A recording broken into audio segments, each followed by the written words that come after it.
Bismillahirrahmanirrahim. Assalamualaikum warahmatullahi wabarakatuh. Di sini saya akan mempresentasikan seminar hasil dari penelitian kami, yang mana judul dari penelitian kami analisis peran lembaga pemasyarakatan nagari dalam pembangunan nagari penampung Kecamatan Angke. Di sini kami beranggotakan 3 orang, Desti Safril, saya sendiri, Iip Permana, dan Artadini Akmal.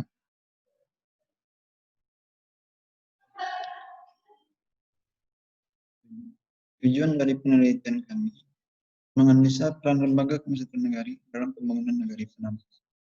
Kemudian menganalisa faktor serta dampak yang berkaitan dengan peran lembaga pemasyarakatan nagari dalam pembangunan nagari penampung. Dari penelitian yang kami lakukan, lembaga pemasyarakatan nagari penampung ada 8 lembaga. Yang pertama, tim penggerak pemberdayaan kesejahteraan keluarga TPPK. Yang kedua, Karang Taruna Pamres Penampung Bersatu. Yang ketiga, Parit Paga Nagari. Yang keempat, Majelis Ulama Indonesia atau MUI Nagari. Yang kelima, Lembaga Pemberdayaan Masyarakat Nagari LPMN. Kemudian yang keenam, Bendokan Luang Nagari. Yang ketujuh, Kerapatan Adat Nagari.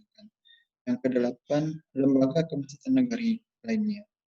Yang mana lembaga kemasyarakatan nagarinya terdiri dari beberapa lembaga-lembaga kecil seperti Persatuan Haji Penampung, Persatuan Majelis Taklim, MT, KUD, FKDMP, FKPM, UMKM, Kaputan, dan yang terakhir seperti Ikatan Perantau Penampung. Dari 8 lembaga yang kami memiliki fungsi dan peran yang berbeda masing-masing. Seperti TPPKK berfungsi untuk berkaitan dengan lembaga-lembaga perempuan ataupun pemberdayaan perempuan.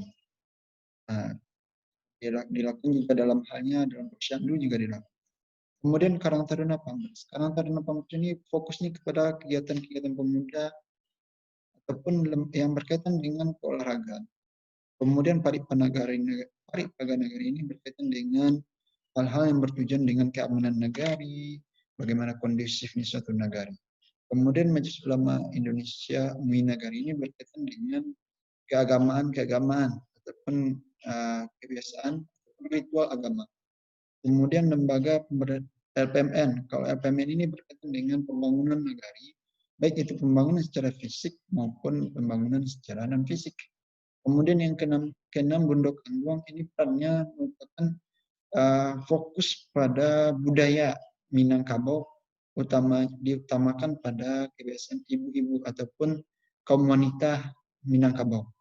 Kemudian Kerapatan Adat Nagari kan adalah ini fokus tentang lembaga ataupun tentang adat yang ada di negari tersebut, baik dari masalah Hatta Pusako, kemudian dari hal-hal lain yang berkaitan dengan adat.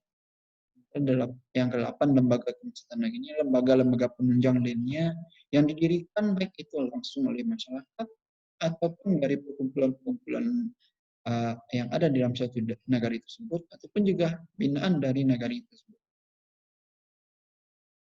Kemudian dari hasil penelitian yang kita lakukan,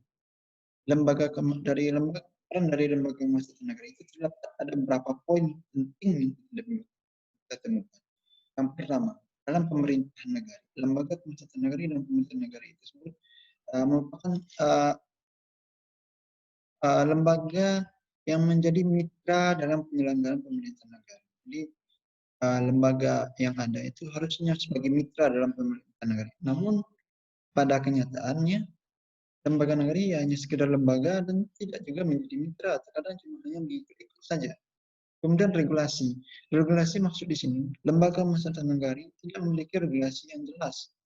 Regulasinya, misalkan apa yang harus dilakukan oleh lembaga tersebut, regulasinya juga tidak jelas. Sehingga tumpang tindih pemahaman terhadap lembaga pemasyarakatan nagari tersebut.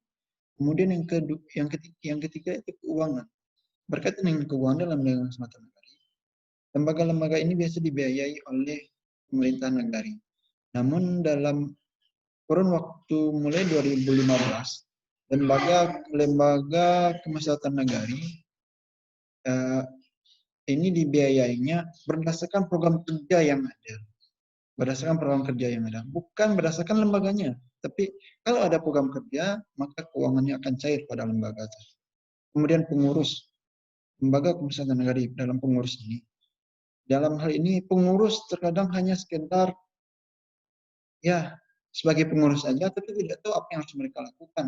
Terkadang mereka melakukan pekerjaan, program kerja pun tidak jelas, walaupun mereka sudah membuat, tapi mereka lebih mengikuti apa yang dilakukan oleh negara.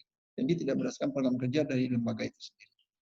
Kemudian lembaga. Nah, lembaga ini terkadang menjadi suatu hal yang agak kurang kita paham, yang kurang kita dapatkan informasinya. Ketika kita bertanya kepada masyarakat yang ada di negara tersebut, dari yang kita dapatkan, terkadang masyarakat nggak tahu, tidak mengetahui apakah itu lembaganya ada atau tidak, apakah itu benar ada lembaga atau tidak. Terkadang masyarakat pun terkejut, kok ada ya lembaga itu. Nah, seperti itu.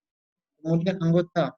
Di dalam anggota lembaga pemusatan negara, masyarakatnya hanya anggotanya kadang hanya sebagai pemenuh ataupun pelengkap dalam suatu lembaga. Kalau dalam suatu SK hanya pelengkap SK aja.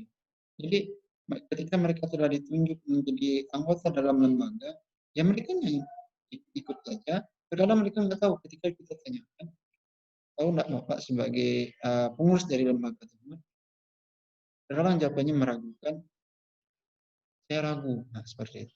Ataupun rasanya iya, nah, seperti itu. Tapi ada juga yang merasa sebagai anggota, tapi dia nggak tahu apa yang harus mereka lakukan itu sendiri. Kemudian fasilitas pendukung. Lembaga Pemusatan Negara ini dikolektifkan, dikumpulkan secara meluas berpusat di kantor negari. Jadi ruangannya pun tidak jelas. Namun masalah administrasi langsung di perintah negara.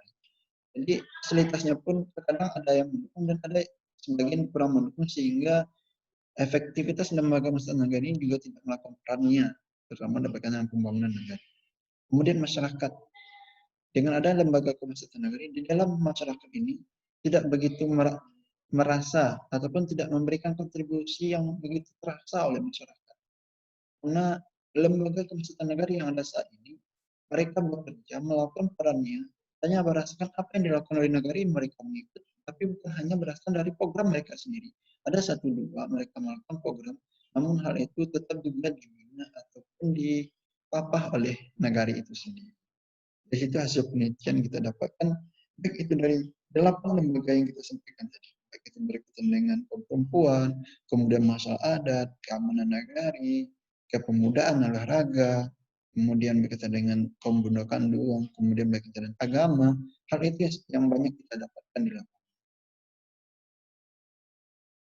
Kemudian untuk keluaran dari penelitian, kita mengikuti luar penelitiannya di the second progress in social skin humanity and education research symposium. Jadi untuk keluaran penelitian artikelnya kita mengikut ada share yang ada di LP2M. Dan di sini kita tampilkan luarannya baru berkaitan dengan abstrak dan LOE. Sementara untuk artikel telah kita submit di BCN dan menunggu hasil review. Kemudian untuk luaran tambahan berupa bahan ajar. Kesimpulannya, berdasarkan 8 faktor hasil penelitian yang ditemukan menunjukkan bahwa peran lembaga pemusatan negara belum terlaksana sepenuhnya dalam pembangunan, sehingga masih perlu hal-hal yang harus dilakukan sehingga benar-benar lembaga itu memiliki peran yang besar terhadap negara dalam pelaksanaan pembangunan negara. Mungkin cukup sekian yang dapat saya sampaikan. Assalamualaikum warahmatullahi wabarakatuh.